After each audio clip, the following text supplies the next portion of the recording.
And the Indian rupee has crashed to an all-time low against the US dollar. And this is not just a currency story any longer, it is also about the wider economic impact. Let's take a look at how the rupee's been faring. The rupee first, from 91 in February. Focus to rupee back again. It has hit a record low of 91.95. The rupee could soon slide to 100 against the dollar. The Indian rupee has slipped to around 96 rupees per US dollar, making it the weakest Asian currency in 2026. Let's take a look at how the Focus to rupee back again. It has hit a record low of 91.95.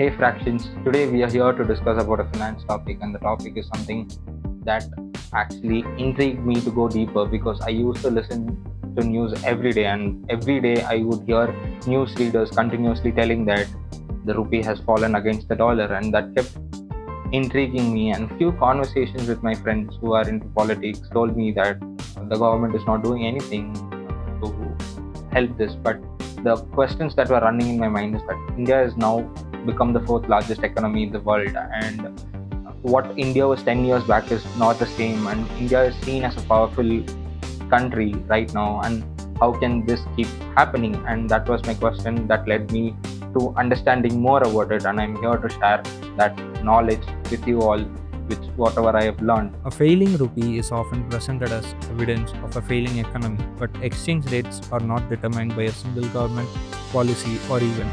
They are the outcome of a much larger system involving trade, energy, capital flows, and consumer demand.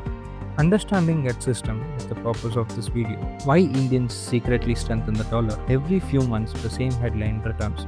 The rupee falls against the dollar. The reaction that follows is almost always the same. A weaker rupee is often interpreted as weaker India. Political debates begin.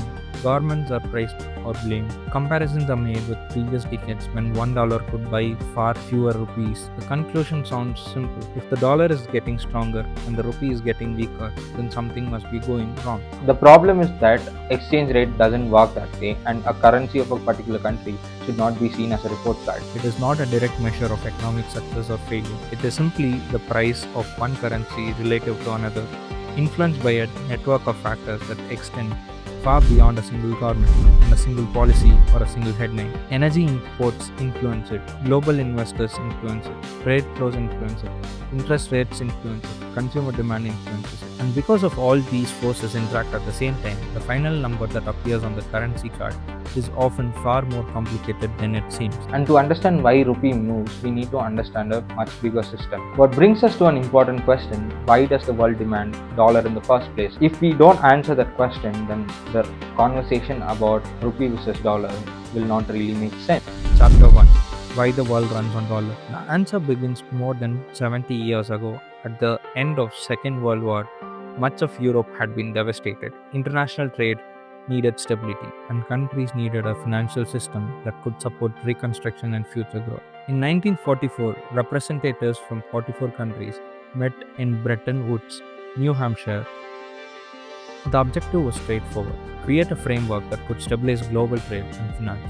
Under the Bretton Woods system, many currencies were linked to the US dollar, while the dollar itself was linked to gold. For the first time, a significant portion of the world economy operated around a common monetary reference point. Although the gold standard was eventually abandoned, something important had already happened. The global financial infrastructure had been built around the dollar. Banks conducted businesses in dollar. Central banks accumulated dollar reserves. International trade increasingly relied on dollars. Investors trusted dollar-denominated assets. Over time, another development strengthened this position further. Oil-producing nations began pricing crude oil primarily in dollars. Since every industrial economy requires energy, countries around the world needed access to dollars in order to purchase oil. The result was a powerful network effect. Countries held dollars because global trade relied on dollars. Global trade continued relying on dollars because countries already had dollars. The larger the system became, the more difficult it became to replace. Today, the international trade can happen in many currencies. Countries can trade using euros, yen, yuan, or even local currencies under bilateral agreements. However, the most important systems in the global economy, energy markets, commodity, shipping, international finance, and cross-border lending, continue to be heavily linked to the dollar. This creates persistent global demand for the currency. Once you understand why we need dollar in the first place, then the next natural question follows: why does India need so much dollars? And the answer is far more practical than most people think. Chapter 2: Why India Needs Dollars. Every economy participates in global trade. Countries export products and services in which they are competitive and import products that are difficult, expensive, or impossible to produce domestically. India is no exception. The most significant example is energy. India is one of the largest consumers of fuel. Transportation networks, manufacturing facilities, logistics systems, and household depends on energy every day. However, domestic production satisfies only a fraction of total demand. India imports nearly 85 to 87% of crude oil it consumes. This has a simple consequence. A large portion of the energy used within the country must be purchased from international markets. And because crude oil is predominantly traded through dollar-linked systems, those purchases create demand for dollars. Every truck transporting goods, every delivery vehicle fulfilling orders, every motorcycle carrying commuters, every aircraft connecting cities, all of them ultimately depend on an energy system that remains deeply connected to the dollar. Oil, however, is only one part of the picture. India also imports gold, industrial machinery, electronic components, advanced manufacturing equipment, medical devices, and specialized chemicals. Some of those imports support consumption, others support production. Factories require machinery, infrastructure projects require equipment. Manufacturing depends on components sourced from multiple countries. As economic activity expands, demand for these inputs expands as well. This creates an interesting relationship. Economic growth often increases imports. Increasing imports increases foreign currency requirements. And foreign currency requirements frequently increase demand for dollars because many globally important markets continue to operate within the dollar ecosystem. At this point, a natural question emerges. If imports create foreign currency demand, why doesn't India simply manufacture everything itself? Chapter 3: Why India can't just manufacture everything. At this point, the solution might feel obvious that if import creates demand, then why not India manufacture everything by itself? Go deeper to understand. It is a reasonable question. The problem is that modern economies don't work through self-sufficiency. They work through specialization. No major economy produces everything it consumes. Not the United States, not China, not Germany, not Japan. Economic success is rarely determined by producing everything internally. It is usually determined by producing certain things efficiently and trading off for the rest. Some imports cannot be replaced. Some imports can be replaced. Crude oil is a useful example. India cannot manufacture oil. The amount of oil available within the country's border is determined largely by geology rather than policy. The same principle applies to several critical minerals and specialized technologies. Even when a country decides to localize production, the process takes years. Factories must be built, supply chains must be developed, engineers must be trained, capital must be invested, technology must be acquired. The smartphone industry demonstrates this clearly. A decade ago, India imported a significant portion of the mobile phones sold within the country. Today, India has become one of the world's largest smartphone manufacturing hubs. The transformation did not happen overnight. It required investment, infrastructure, policy support, and years of ecosystem development. The same logic applies to many other industries. Reducing import dependence is a long-term process, but while countries build those capabilities, another force continues to influence dollar demand every day: consumer behavior. This is where the story becomes more personal than most people realize. Most discussions about exchange rates focuses on government, central banks, and global institutions, and very few people discuss about consumers. It's people like you and me. Chapter 4: The consumer nobody talks about. Discussions about exchange rates usually focus on governments, central banks, and global institutions. Much less attention is given to consumers. This is understandable because consumers rarely think about exchange rates when making decisions. A family purchasing gold is usually thinking about preserving wealth. A commuter purchasing fuel is usually thinking about getting to work. A business importing equipment is usually thinking about productivity. Each decision makes sense when viewed individually. The impact becomes visible only when millions of similar decisions occur simultaneously. Consider fuel consumption. India imports the majority of the crude oil it consumes. Every additional liter of petrol or diesel increases national demand for energy. Higher energy demand increases import requirements. Higher import requirements increase foreign currency requirements, and because much of the global energy market remains connected to the dollar, demand within the system increases as well. The same pattern appears in gold. India is one of the world's largest consumers of gold. For many households, gold functions as savings, security, and a store of wealth. Viewed individually, purchasing gold is a personal financial decision. Viewed collectively, large-scale gold imports increase the amount of foreign currency required to finance those purchases. The same principle extends throughout the economy. Consumer demand influences import. Import influences foreign currency requirements. Foreign currency requirements influence exchange rates. This does not mean that consumers are responsible for every movement in the rupee. Exchange rates are influenced by many factors. However, it demonstrates that an important principle: macroeconomic outcomes often emerge from millions of microeconomic decisions. The title of the video becomes easier to understand through this lens.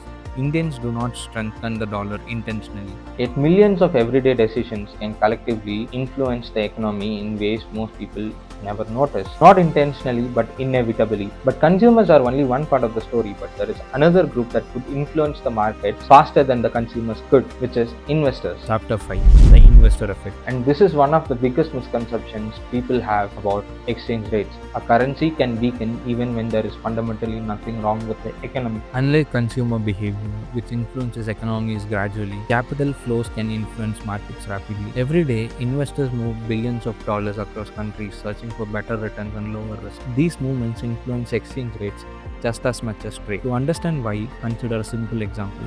An investor has $1 million available to invest. That money can be invested in India, the United States, or any other market.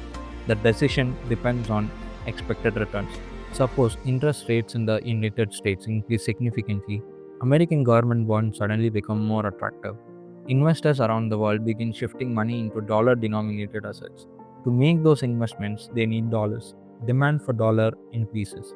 Demand for other currencies may decline. The result can place pressure on currencies across multiple countries, including India. Notice what happened. In this example required India to perform poorly. Nothing required an economic crisis. Nothing required policy failure.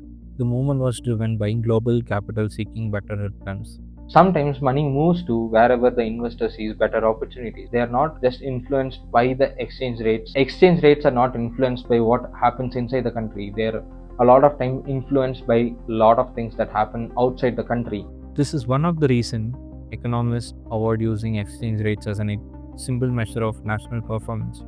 Currencies operate within an international financial system, and that system is influenced by events taking place far beyond national borders. At this stage, the picture becomes clearer. Consumer demand influences imports. Imports influence foreign currency requirements. Investors influence capital flows. Global market influence currency demand. If India depends on imports and global markets influence the currencies, then what is India actually doing to reduce these vulnerabilities? And the answer lies in something most people underestimate: long-term economic capacity. Chapter 6: What India is doing. Reducing dependency on imports is not a new objective. The challenge is that reducing dependency requires structural change, and structural change takes time. Energy provides a useful example. India imports most of its crude oil requirements. As long as transportation and industry remain heavily dependent on fossil fuels, energy imports will continue creating foreign currency demand. This is one of the reasons electric vehicles have received policy support. The objective is not only environmental. Reducing long-term dependence on imported fuel is also an economic objective. The same logic applies to renewable energy. Every unit of electricity generated through domestic solar or wind capacity reduces future dependence on imported energy. Manufacturing follows a similar pattern. Programs such as production-linked incentive schemes were introduced to encourage domestic production in sectors considered strategically important.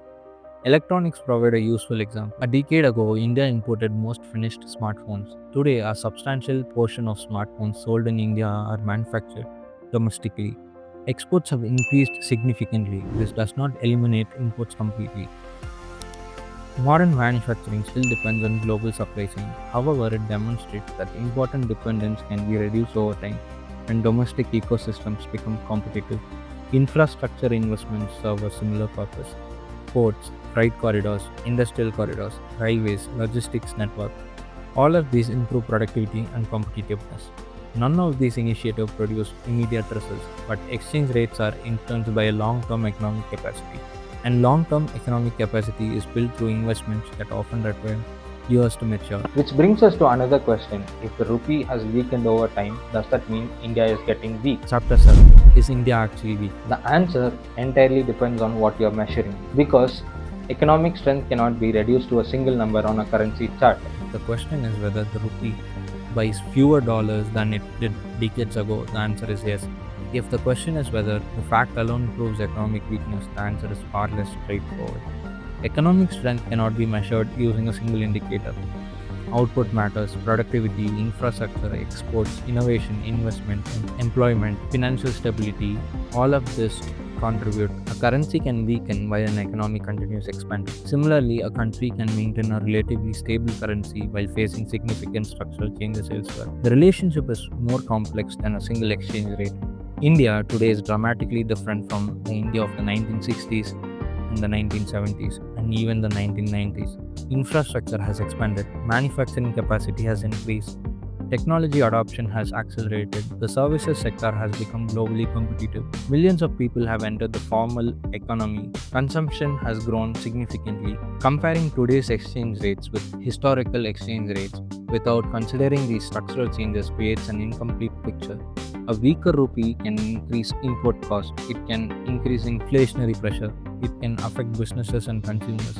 These challenges are real. The point is not that exchange rates are irrelevant. The point is that exchange rates are only one part of a much larger story, and that story includes trade, energy, productivity, investment, infrastructure, and economic development. And this brings us to the final question.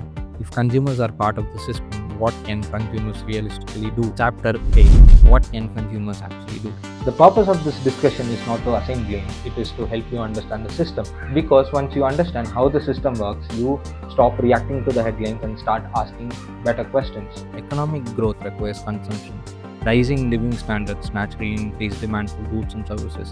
The objective is understanding. The first step is recognizing the difference between consumption and dependency. Every economy imports products. The question is whether critical sectors remain permanently dependent on imports or gradually develop domestic alternatives. Supporting competitive domestic ecosystems can contribute to long-term economic resilience, not because domestic products are automatically better, but because successful domestic industries reduce dependence on external supply chains over time. The second step is understanding the economic value of efficiency. Energy efficiency is often discussed as an environmental issue. It is also an economic issue. More efficient transport systems, more efficient logistics, more efficient energy consumption all reduce long-term import requirements. The third step is improving economic literacy. A falling rupee should encourage questions rather than conclusions. What changed in global energy markets? What happened to capital flows? What happened to interest rates, imports, and trade balances? Understanding causes is more useful than reacting to outcomes. Governments create policy, business creates products, investors allocate capital, consumers create demand. Each group influences the system. None of them control it alone, which brings us back to the original question. Why do Indians secretly strengthen the dollar? Chapter 9, the conclusion. The answer is more nuanced than it first appears. Indians strengthen the dollar Not because we want to, but we all participate in a global economic system that relies heavily on dollar.